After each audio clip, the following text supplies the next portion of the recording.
welcome back to this new Brady's the Boss West Ham United Directors Challenge.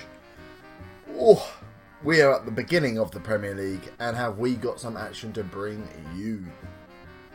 Glover has been busy spending. Not a lot of action in. It's quite a lot of action. Well, a decent amount of action in and out. It's been quite difficult to watch him go in for people and watch the social media. It's quite funny actually when you have no control. So the first time you hear about you signing a player is when the social media feed comes through and says you might be signing a player. So it's very interesting. We also had this happen. Have you seen this? This could only happen to me. So a consortium has completed the takeover of West Ham because David Gold has retired. We've survived it, luckily. They want to keep us in charge, that's good. Personal mention from Stephen Thompson, the new chairman. So just for me, there'd be no further investment. Brilliant, no investment, that's what I like. A massive loan's been taken out, brilliant. Managing director Karen Blady has left the club following the takeover. Her replacements on the new board will be Tommy Forsyth and Ian Brewster. So the Brady's the Boss series is no longer Brady's the Boss. It's Brady was the boss. And now Tommy Forsyth and Brewster are the boss. We now need to develop the players using the club's youth system. So, that's good.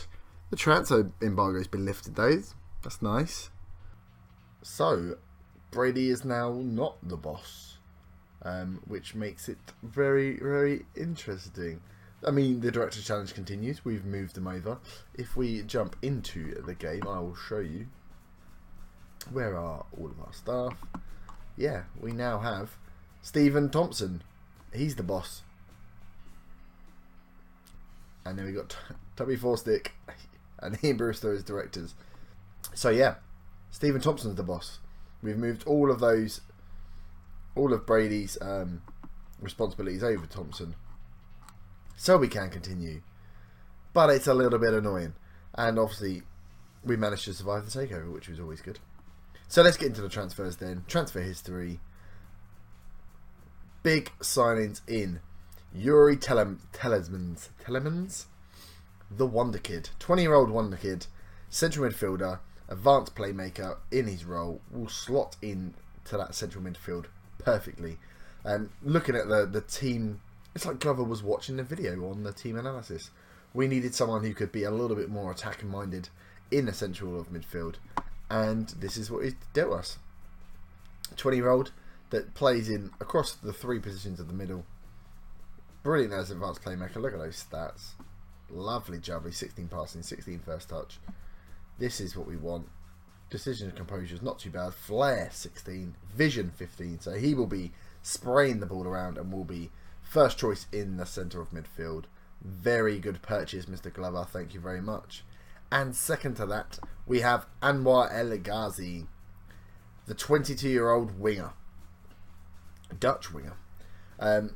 Great stats for that right-hand side. Again, in that team analysis screen, we said maybe we need a new right midfielder. Antonio wasn't really doing it. Zaha wasn't really doing it. Faguli we didn't like. It's like he heard us. He went out and bought a right midfielder.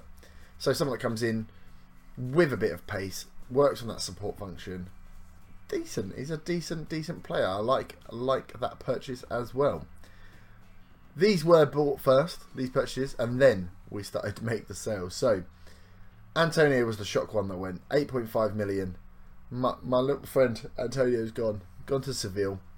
As you can see, the stats, his stats, not as good as what's his face is, not as good as El Ghazi. So good bit of purchasing to replace him with someone better. But yeah. 27, so he's on his way, hitting his peak. Now valued at 21 million. Whew. But yeah, so Martin Glover decided Antonio was going, and then Faguli also started kicking up a fuss about wanting to be there. Stats, I don't think are that great. Never really played that well. So he's gone to AC Milan for 10 million, potentially up to 18 million. So a bit of money in the bank.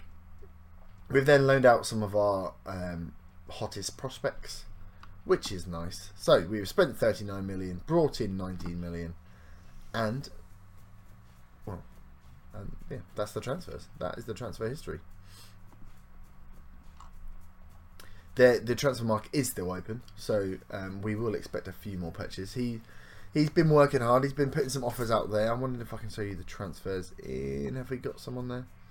So we've got possibly a loan signing coming in. Steven Bergwijn, another winger, but on loan, so he'll just be a cover. He looks fairly tasty, but again a young winger. So we'll see what he can do. But we will get into the first game of the season to kick it off. As you can see from the schedule, we've played a couple of friendlies. We've also done our third round qualifying leg where we smashed Boavista 8-2 on aggregate.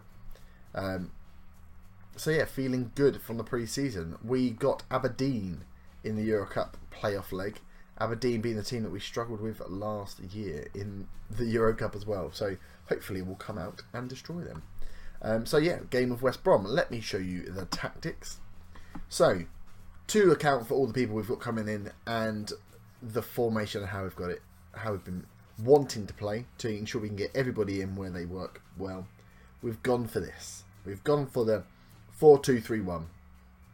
I know it didn't work at the beginning of last season and then we brought in a defensive midfielder, but I feel like with the players we've got, and this is the formation that gets the best out of all of them. I was talking about maybe having Payet as the shadow striker, but he likes to play on the left. Well, actually, if we just bring him inside as the advanced playmaker, he does do that role. So him and Sarko playing in there. Ayew was a good, or is a good winger. Didn't get enough time last year, so he gets to play out on the left. El Ghazi out on the right, new signing. We then have Obiang and Telemans in the middle. Obiang could be swapped out for Noble, depending on who's in there. I've set them to be on. I set Telemann to be the advanced playmaker and Obiang to be the deep line playmaker. Obiang on defend, just because when he was on support, these three would get caught up in the middle of the pitch. They'd always be tripping over each other. So this splits them out a little bit. Left the spearhead all on attack for now, but I may do another formation where these guys are on support and actually Payet's on attack. Maybe Telemann's on attack. Telemann's. Get in my head. And then we've got Cresswell, Weed, Ogbonna. Gone with wing backs on automatic. Had them on defend, but on defend they just stayed too far back. So we've gone back to automatic. So we've kind of reverted back to the very first formation we played. Adrian still in goal. Byram has just picked up an injury literally seconds before starting this video for 2 to 3 months, which is a massive pain. So Arbelo's going to have to come in. But we are not looking too bad. Oh, and Valencia's back. Got that. Oh, where did I put him? So, we've also had a bit of... So, Masuka is wanted. He's had a couple of bids come in for him that have been rejected for not being high enough. Kaleri's out of contract, but just won't leave. So, we've got there maybe some more transfer action to come. And we'll just have to see what happens there. Neuveld's also wanted. I did forget to register him. But I don't know if he's going to stay, so I might remove him and then we don't need to register him. But we've had a good run in the beginning.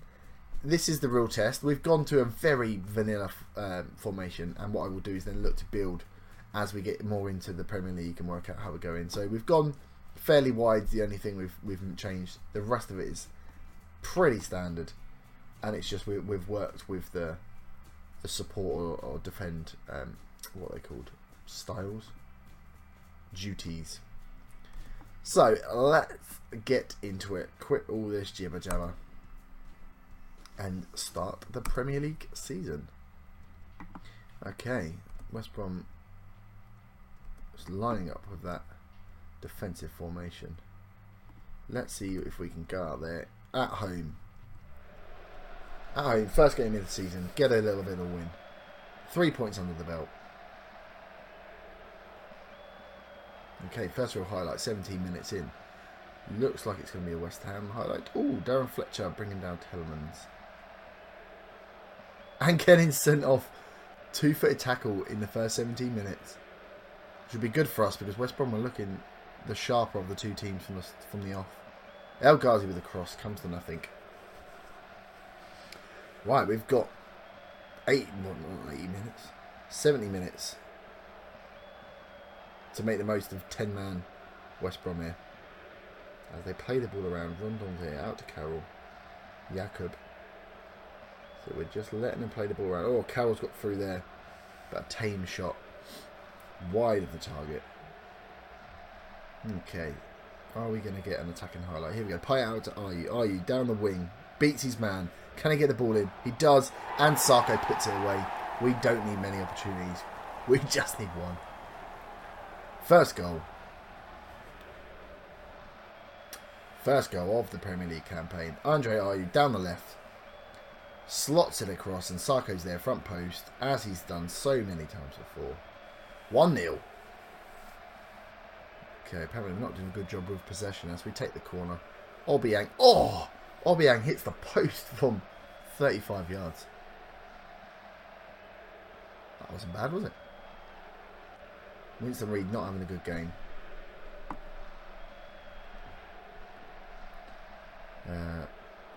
Things are going well, but I know you're capable of better. Let's see if we can get Winston Reid to perform a little better. We've got Oxford on the bench to come on if needs be. Arbelow here, down the right hand side.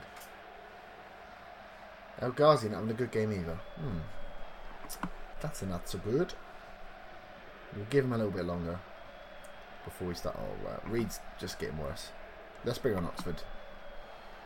Let's bring on Zaha. I've got Enner Valencia that probably plays best as a right winger as well. But I really need him as a backup striker, so... Oh, Payet's hit the bar with a free kick. A few more of those this year would be lovely. Payet, the reason we've managed to keep Payet is because I've told him we're going to really try and push for Champions League position. So if at any point we're not up near the top of the table, I think he'll probably start throwing his toys at the pram. So we'll have to be aware of that one. 10 minutes left. Pretty dull first game, but we've really got into it this second half. So many long shots though. Ooh, that's not so good. Is this going to be the last highlight? Yeah, there we go. It wasn't exciting, but it was a win. We will take that. Well done, lads. Good win for us. So, that is the Premier League underway. A win under our belt. Not bad at all. So, I will go and play a couple other of these games. Maybe come back for the second leg of Aberdeen. Possibly. Or then we've got Man United, Chelsea later on. Yeah, maybe let's do Aberdeen, Norwich. Let's get some early games in this season. And then we'll have a bigger jump to go through to the Chelsea Man United game. But a nice little quick video for the opener of the second season. Please do drop a like on the video if you have enjoyed that. Drop a little comment if you think that the Director of Football has made some good purchases. I am pretty happy with them, I think. Yuri Telemans, I think it's Telemans. Decent player. Look at his ability and potential. I'm very happy with that one. And El Ghazi, once he settles in, I think will be a very, very good signing as well. But we will leave it there. Thank you very much for watching. Eternally grateful for the view. Please do subscribe if you are new to the channel. But if not, I shall see you next time for some more Director's Challenge action. Bye-bye.